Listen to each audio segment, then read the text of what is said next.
Nani ue minasan, it's your boy, and today I wanted to do a bit of a tier listing of some Japanese language learning resources that I've come in contact with. Now, this is just, I think, the tip of the iceberg. For this, I'm going to do individual reviews of each of these. However, I just thought it'd be fun because I have so much experience with all of these, being a bit cheeky, if you will, to be able to kind of talk about where these land and how serious you should take these and what are the pros and cons. And we'll get more in depth with each of these in individual videos. So with that said, let's jump on in. So I think for a lot of people, it's this little bird. This little bird here is what people tend to fall in love with or know most about. And while I think they are really great for what they do and getting people started with language learning, I don't know if they're actually really good at Japanese. So I'm going to actually put that. Listen, I wouldn't spend a lot of my time with Duolingo. I'm going to put it in the D tier. Actually, which may be a bit harsh, but just to indicate that while it's an interesting resource, I'm not sure if for learning Japanese, it's up there. To counter that, I would actually say Tokini Andy, S tier. S tier, you'll hear me shout and praise about Tokini Andy any day of the week. And so is George Trombley at Japanese from Zero. These two people have the best language learning YouTube channels, the best platforms for taking your Japanese from beginner to a really good intermediate, I would say N4. I think Tokini Andy does the Genki series as well as Quartet for his on his YouTube channel and his paid membership, but he has so many free things that you'll be able to watch his YouTube videos and really take off. George Trombley is really great personality. You feel really at home. At least I do. I feel like he's one of my friends. And we're just having this conversation. It feels very conversational, although he has videos. And for someone who literally wrote the books on learning Japanese from zero, I believe also very similar to Genki, where all 5 of his books take you from 0 to N4, I want to say N4. If that's your thing, but really be able to lay down a foundation. And I think George goes further with some of his other videos, and he has gameplays and a lot of really fun things. And again, I love to have a drink with the guy because I think he's one of those really interesting people that obviously this is his life and Japanese is his life, but it's not the only thing he does. Anyways,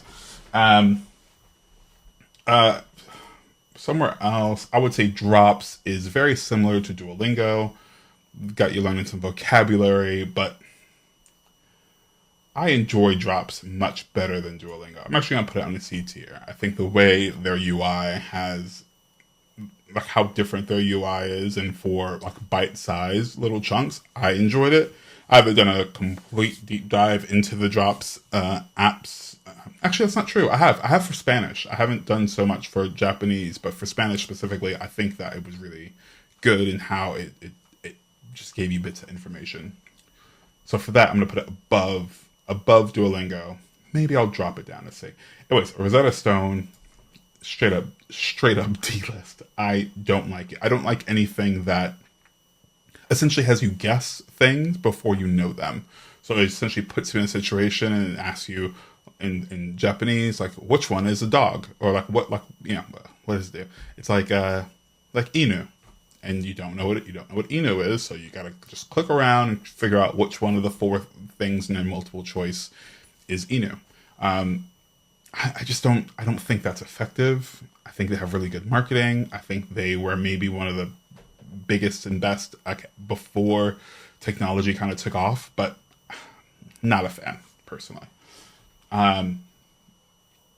Speaking of not being a fan, should we talk about Anki or whatever you want to call it? It's A tier, but I don't like it.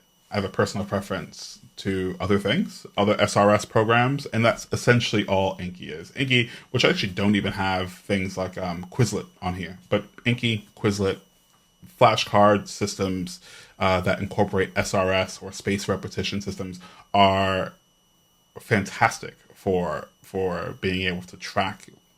I think being able to like just memorize things. I think the problem with that is that you end up, and I'm in that space currently where like I have a list of vocabulary that I know, but not necessarily, the kind of like the building blocks to be able to use it. So that said, I think Anki is very good at being able to keep things in your mind. And yeah, if I had something for Quizlet, I'd put it right up there as well. I don't like Anki simply because of the. If you've ever done anything like Wanikane, they have like their space repetition. I don't know what the algorithm does, but I feel like with Anki, you see words in one day and that's it, and then you see them the next day, and then you see them for whatever time frame. For Wanikane is like space repetition. You see it like you see it once, then you see it 4 hours later, then 8 hours later, then 12 hours later, then 1 day later, and then it just doubles and doubles and doubles. And I think that initial bit of like those 4 hour chunks is really helpful. Like that doubling is really, really helpful for me in the beginning before taking off and me not seeing it again for 2 days, 3 days, whatever the case is. And Anki, I can bypass all that. I only see it in 1 day and I'm not able to. And then, then it just goes on and does its own thing. So for that reason, I don't personally like Anki, but it's definitely a good tool. Let's be positive. Let's talk about Busu. I enjoy Busu. Busu, I think it's in the same vein of a Duolingo. I think if you're just starting off, they do a really good job at explaining vocabulary and having wonderful sentences and reading exercises. And for Japanese, they have like you can learn through manga, and it's actually really interesting. So I think the way they kind of have things planned out for beginners is really, really good. As soon as you start to get into, like, once you finish their beginning path and maybe a bit of their, like, they're still on CEFR or whatever it's called. So, like, once you finish, like, the first and or second level, it becomes a bit less impactful and less dense. But I do think if you were to go with a subscription with them on a sale, it would actually really jumpstart if you really like being on your phone or you like being out and being able to supplement. Just to be clear, I think all of these should be done in conjunction with something else. Tsukini Andy should be done with Genki. Like Japanese from Zero should be done with either the books from Japanese from Zero or their website or like something. So like none of these should be taken independently, and they all have their strengths and weaknesses across the board. But since I talked about Wanikane, let's talk about kanji and Wanikane. Wanikane, of course, teaches you about kanji and the vocabulary that goes with that kanji. So it wants to really reinforce that. And if you speed run Wanikane, you can do it in a year. But I think the average is 2 years, if I'm not mistaken. But you can go as fast or as slow as you want. I think the fastest is a year. I really enjoy it. They have a lot of great add-ons. There's a lot of ways that you can customize Wanikane for you. And the community is fantastic. Honestly, for the community alone, you get a few bumps up. I would say Wanikane is S tier when it comes to kanji and community. And actually, I think the strong theme with all three of these so far is that they have really good community. But if you are someone who likes to listen, I think Pimsleur, people think of Pimsleur the same way they do with Rosetta Stone. Pimsleur does like one audio lesson each and every day. I think their lessons are 30 or 90 days or something like that. Each level has, however many, I think 90 lessons, so 3 months or so, and then you keep going. I think they have 5 for Japanese. If you're into learning through listening, I think it's really good. You're essentially shadowing and doing all these things that really help you cement to speak and listen.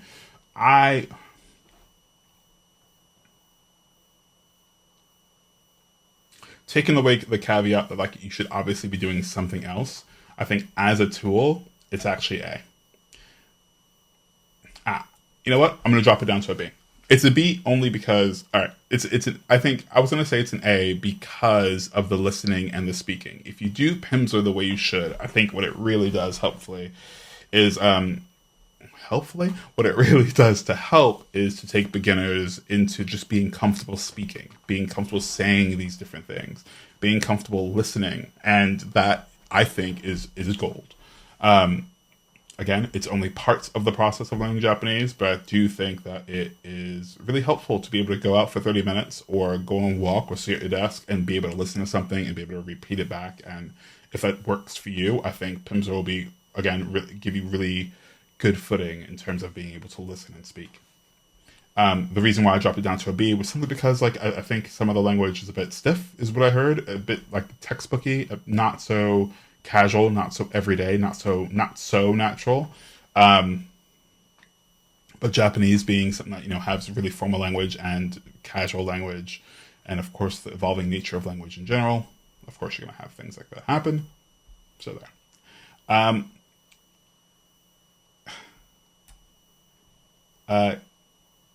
Kitsune.io is S tier. I wasn't going to even include it in my list. It's absolute S tier. I use this. It's much more than this, but the way I use it is for its SRS capabilities. I think someone has made like a 10K word deck, and this deck has the vocabulary words with kanji, cards with audio, cards with just reading cards. So you kind of get all of your senses, and everything is kind of attacked all at one time. And I think Kitsune, I'll get into more of a deep dive, but trust me when I say it's 100% worth your time. It's my new favorite tool. And before that, I think Morimara. Actually, is that how you say it? Is that how you say it? Morimara? I think it's... Hold on. Mori...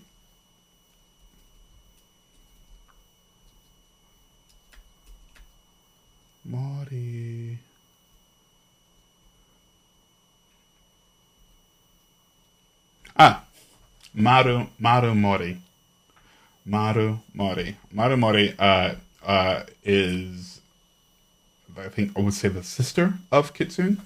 And it's completely dedicated to Japanese language learning, and they expand out the whole process. So you actually can learn grammar, as well as vocabulary. They have their SRS tools built in. They have games, and I think they're adding a few things in their roadmap. And I think I've been a part of Marumori for quite a bit. And this was my, I think, everyday. Well, a few of these things my everyday, but I think this is the thing that I kind of fell in love with quite a bit. Actually, that's my message from Kitsune saying you have some reviews waiting for you. But I think if in terms of there's a few of these that we'll talk about, but in terms of all-in-one packages, I think it's up there. We can talk. Listen, it's gonna get really strange. It's gonna get really strange, but I'm gonna say Native Shark in terms. I'm actually gonna put it in A. There's nothing against Native Shark that wouldn't make it an S. I think Native Shark is actually. You know what? I'm gonna make it S tier, man.